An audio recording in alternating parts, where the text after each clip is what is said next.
Estamos, estamos de vuelta. Eh,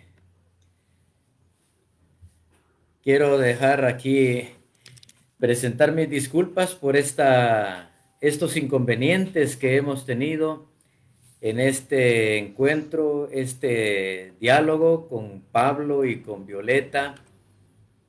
Eh, los inconvenientes han sido tecnológicos que creemos los hemos logrado superar hasta este momento. Principalmente reconozco que el problema ha sido mío acá, entonces me cambié de conexión para tener mejor señal y ahora sí, eh, creo que vamos a concluir este diálogo, este aporte de la doctora Violeta y de Pablo acerca de nuestro gran escritor Miguel Ángel Asturias. Volvamos, por favor, Violeta, con mis disculpas para ti y también para Pablo. Continuemos con este diálogo.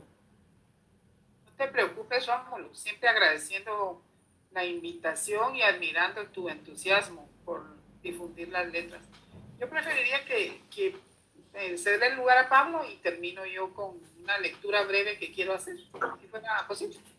Gracias, Violeta. Pues quiero aprovechar para hacer una invitación a todos los que nos están viendo para leer a Miguel Ángel Asturias en los tres géneros que manejó. Él incursionó tanto en la épica, en el género dramático y en el género lírico.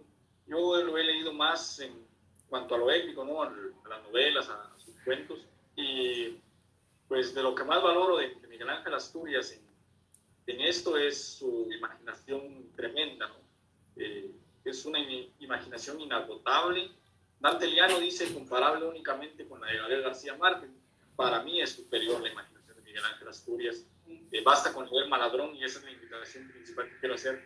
Lean Maladrón, es una novela muy olvidada de Miguel Ángel Asturias, y es acaso junto con Mulata de Tal y Hombres de Maíz las tres mejores novelas que publicó Miguel Ángel Asturias. Maladrón narra, como él mismo dice, la epopeya de los Andes Verdes. Empieza con la pelea de Cailín Balán contra los españoles. Es la introducción de la novela, esta pelea de Cailín Balán contra los españoles. Todo muy poético. Hay por ahí una parte donde dice: los pinos se agarran de las manos para caer al barranco, y cosas por el estilo, muy poético. Pero de repente se desvía con 5 españoles y una indígena en las selvas de Guatemala, ¿no? Y es la búsqueda del lugar bajo la tierra donde se unen los dos océanos. Es fantástica la forma en que él argumenta esto, porque dice que acá en Guatemala debe ser donde se unen los dos océanos, porque tiembla mucho y la tierra cobra la ondulación del mar, dice la novela.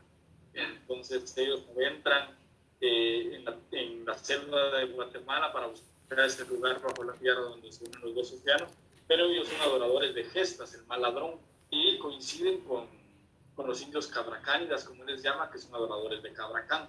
Entonces los seguidores de gestas, en vez de rezarle, hacen gestos, ¿no? Porque por eso dice Miguel Ángel Asturias que se llama gestos, porque hacía jetas. Y ellos, la forma de rezarles es gesticulando, ¿no? Haciendo gestos con la cara. Y los adoradores de Cabracán, de la misma manera, al hacer gestos de terror con la cara, le demuestran a Cabracán que están fingiendo sentir un terremoto, ya que él es el dios de los terremotos, y de esa manera lo adoran. Entonces los adoradores del Maladrón creen que de esa forma pueden convencer a los cabracánidas de que adoren al Maladrón, porque lo adoran de la misma manera. Entonces se desarrolla todo eso en la selva de Guatemala, como los adoradores del Maladrón quieren convencer a los cabracánidas, como los cabracánidas se dan cuenta, cómo los matan, cómo ellos siguen buscando lugar bajo la tierra donde se unen los dos océanos, y principalmente, que es la razón de esta novela, cómo nace el primer mestizo, ¿no? Porque Tili, que es la indígena, tiene un hijo con uno de los españoles, con Antolinares. El niño se llama Antolincito, y la novela, el mensaje es que si bien no hay un lugar bajo la tierra donde se unen los dos océanos, sí dentro del cuerpo de Antolincito se unen las dos sangres de los dos continentes, y es el primer mestizo, es el mensaje de Maladrón. Es una novela increíble, breve, la mitad de Hombres de Maíz tal vez, y yo les invito a que lo lean, que disfruten de la imaginación de Miguel Ángel Asturias. En el Alajadito, el Azacuán hace un barguete con la sombra de la mujer que ama, que lo ha leído usted, donde le pone el pie a la sombra para que la sombra se estire y la arranca. esta imaginicida que se mata por medio de quebrar su reflejo en el espejo. En fin, como bien lo dijo Miguel Ángel Asturias, es inagotable y invitación es a que lo lean, que lo disfruten, que no tengan miedo de si no entienden algunas cosas como la gitacáfora que inicia el señor presidente o el lenguaje figurado tan alto como que inicia Hombres de Maíz, porque dice Mario Vargas Llosa que muchas veces se cree que esas complejidades que Miguel Ángel Asturias hizo cubren los tesoros escondidos de Hombres de Maíz, dice respecto a Hombres de Maíz, pero se puede decir respecto a toda su obra. Pero nos aclara Mario Vargas Llosa que esas complejidades no ocultan los tesoros de Hombres de Maíz, sino que esos son los de Hombres de Maíz. También nos dice Luis Cardoso de Aragón que él no se complica por no entender Asturias, dice Luis Cardoso de Aragón. Yo disfruto mi ignorancia leyendo Asturias. Quiere decir que la literatura de Miguel Ángel Asturias, más que tratar de entenderlo, es tratar de sentirlo y darnos la oportunidad de conocer a este gran actor ahora, ese dolor. Gracias, sí. Perdón. Sí, claro. Editor, yo dije, claro que sí. ¿Sí? Es que yo había dicho ese gran actor y era escritor, no sé qué estaba pensando. Está pensando en las fantomimas. Sí, pues sí, la verdad es que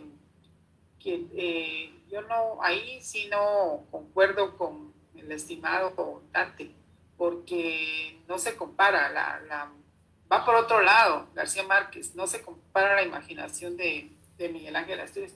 Yo quiero terminar hablando de la clarivigilia primaveral, que decíamos hace un ratito que es un poema épico. Este es un poema épico extraño, diría yo. La temática está centrada en el mito, y él crea un mito aquí. Crea el mito de la creación del arte y de los artistas. Ese es el tema de la obra. Pero les digo que es extraño porque yo que lo he leído, todo lo que he escrito, lo que escribió, en este encuentro, creo yo, un mayor desborde de imaginación, ¿verdad? Aquí hay un personaje que es el creador, que se llama el Ambimano Tatuador de Mundos, que es un personaje ciego que en los ojos tiene girasoles, que tiene varios pies, que gira para caminar, va como girando, ¿verdad? Entonces, los personajes son una especie de águilas de colores y hay un tatuador de mundos, que es ese Ambimano, que es como un dios, ¿verdad? Entonces, van a varias veces, varios intentos de crear el arte y los artistas. Por ejemplo, hay un momento donde está todo en la naturaleza, sí, los pájaros tienen color, pero hay un personaje que le dice, sí, pero no tiene magia. Los pájaros cantan y esa es la música, no, pero no tiene magia. Las piedras tienen formas y esa es la escultura, sí, pero no tienen magia. Entonces, hay un momento también en que habían creado a unos artistas, pero los artistas no eran populares, no eran para todo el pueblo, sino que solo los podían ver los dioses. Entonces, al final dice, hay un personaje que insiste, dice, no, el arte tiene que ser para todos. Entonces crean un personaje que se llama Cuatricielo, que está parado en los 4 puntos cardinales. Y ahí tiene ese cuatricielo, es hecho de maíz, los dientes de maíz, la carne de maíz, el pelo, está hecho de maíz. Y ese cuatricielo como que se oponía a esos artistas, a la creación. Y entonces vienen unas águilas de colores y lo derrotan. Se entiende, se intuye que es el lago de Atitlán, porque las águilas lo van cercando al personaje, y Cuatrocielo va a parar al lago, a medio lago. Y entonces las águilas de colores que van dejando sus huellas de colores en la tierra, según el águila verde, el águila negra, el águila roja. Entonces hay un águila que a las 12 del día, cuando el sol está en su punto medio en el cielo, le dispara una flecha y lo mata. Entonces, cuando termina destruido Cuatricielo, ahí es cuando él escribe esto que yo quiero leer, para que vean también que Asturias era un hombre del pueblo, que nada de elitista y muchas cosas que se han dicho de él. Él dice, allá va y nazca la arquitectura intacta, amparo de las artes heridas, por el reflejo de las flechas en el agua, al dar caza a Cuatricielo, ídolo de lava transparente, que año con año, a la entrada de la primavera, volverá a ser herido para que las artes, alimento de los dioses, permanezcan entre los hombres y se llenen las plazas de músicos, pintores, escultores, poetas, grabadores, plumistas, jicareros, acróbatas, alfareros, talladores, orfebres, danzarines, voladores, porque de ellos es la aurora primaveral de este país forjado a miel. Ahí termina la dirigí. Con la creación del arte popular, porque los otros artistas habían sido destruidos, hasta la tierra se destruyó toda por acabar con esos artistas que hacían arte solo para los dioses. Entonces fueron destruidos, la tierra fue quemada, después la tierra renació. Es toda una historia, es que es un poema épico bellísimo, bellísimo. Y hay que aprovechar que ya la editorial Cultura lo publicó. Yo le comentaba ayer a Rodrigo que este libro fue publicado en francés. Ahí en la Universidad Marroquín hay una versión de este libro en francés. Es increíble, increíble cómo tradujeron toda esa jerigonza, toda la gitanáfora, todo ese palabrerío mágico, cómo lo pudieron traducir al francés. Es extraordinaria la obra en francés. Y también quería mencionarles que yo quiero terminar con una frase que es para mí como que encierra mucho de esa magia que tiene Asturias. Yo le he dicho que Asturias es un saltimbanqui de la palabra. Es eso, saltimbanqui de la palabra. Saltimbanqui. Pablo.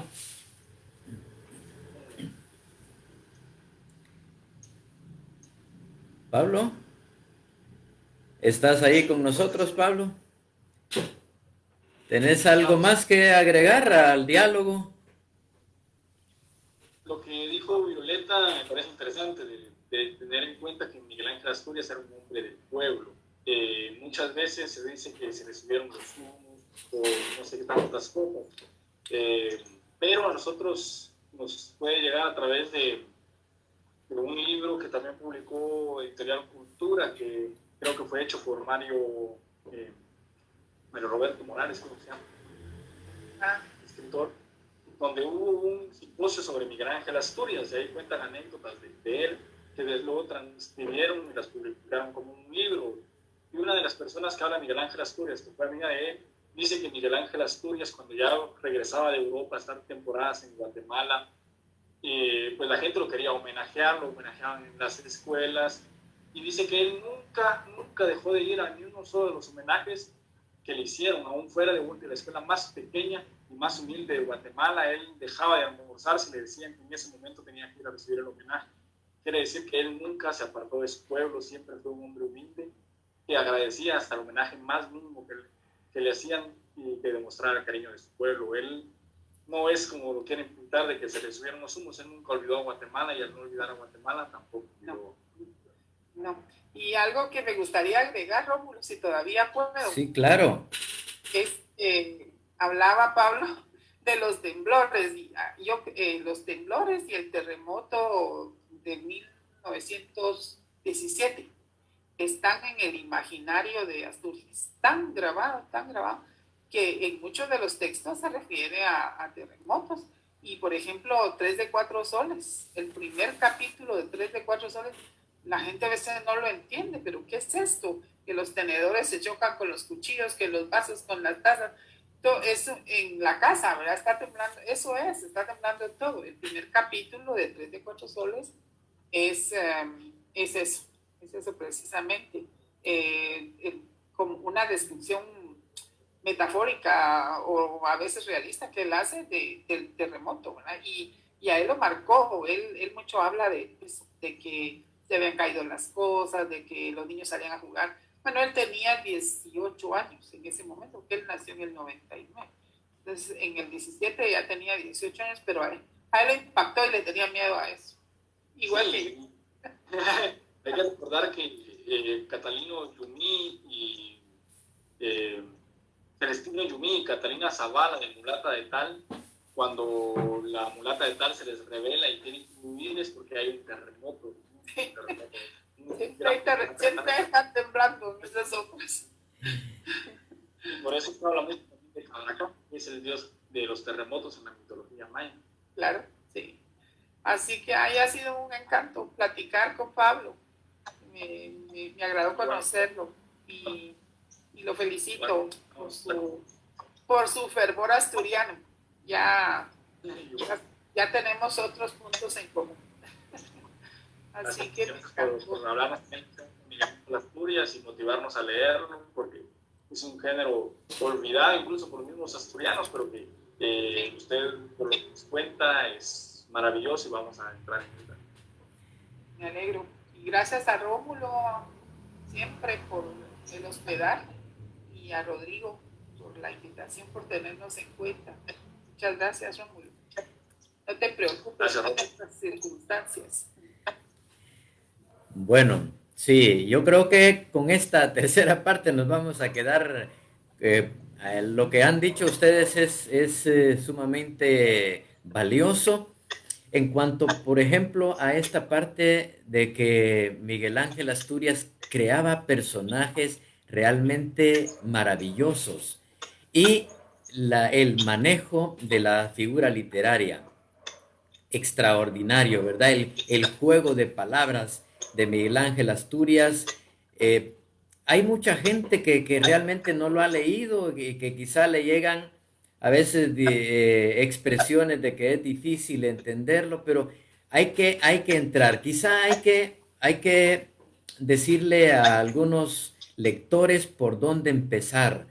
Yo, yo empecé por las leyendas de Guatemala. Y Leyendas de Guatemala es una maravilla. Por ejemplo, el cuento, el de la máscara de cristal, fabuloso.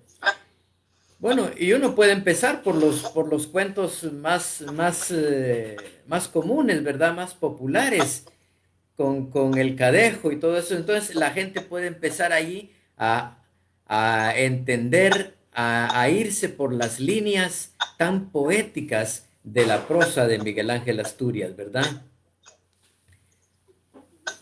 Bueno. Yo recomendaría... ¿Sí?